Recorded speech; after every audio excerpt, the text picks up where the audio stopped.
Então, nós acreditamos na preservação do texto bíblico. Tanto que uma das questões na reforma que surgiu foi a respeito do cânon. Tinham muitos documentos que já não eram aceitos pela igreja, e na reforma Lutero ele não retirou textos da Bíblia. Ele simplesmente chegou, verificou o que era aceito, historicamente aceito, e falou: olha, esses documentos aqui que a Igreja Católica está utilizando, eles não eram aceitos pelos cristãos. No início, nem eram preservados pelos judeus. Os próprios judeus também não tinham uma boa visão a respeito desses documentos. São documentos adicionados. Então, ele não retirou, ele fez uma correção no cânon. Até porque, quando a gente vai comparar listas de cânones antigos, nós podemos chegar a alguns conflitos. Os próprios pais da igreja, eles não defendiam a autoridade desses textos como escritura, mas como materiais de consulta. Nós temos vários pais da igreja falando a respeito disso.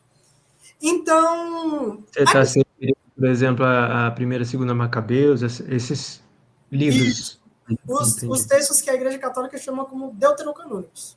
O que é uma coisa interessante, porque eles falam que eles preservam uma linha de manuscritos, né, de um códice específico, só que eles não adotam outros livros que estavam nesse códice também.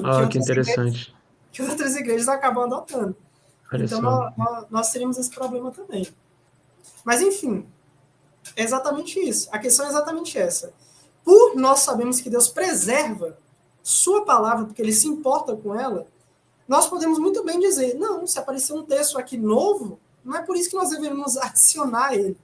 Então, esse é o foco de quem promove o texto crítico, né? Justamente buscar outras fontes, outros manuscritos, justamente para atualizar, vamos dizer assim, a palavra de Deus, né? É basicamente isso que você está falando.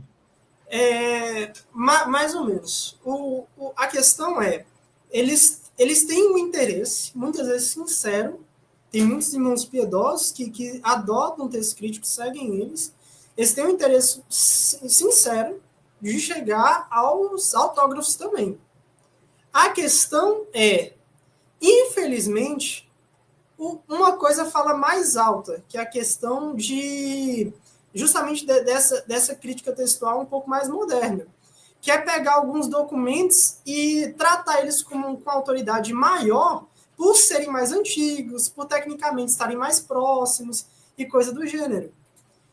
A primeiro momento, a gente até pode olhar e falar, uai, mas não é mais antigo? Tecnicamente não é o correto?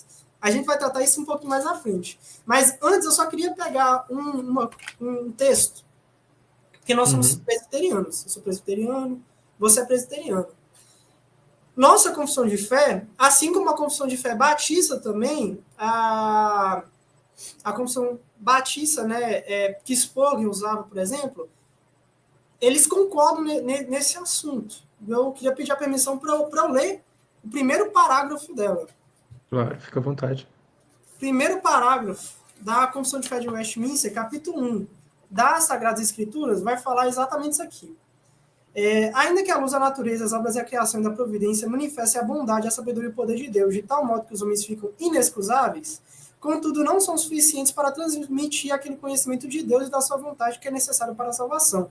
Como eu falei, os homens estavam perdidos, eles estavam condenados, e Deus ele podia escolher ou não deixar eles ou socorrê-los. Por isso, aprove ao Senhor em diversos tempos e por diferentes modos revelar-se à sua igreja e declarar aquela sua vontade.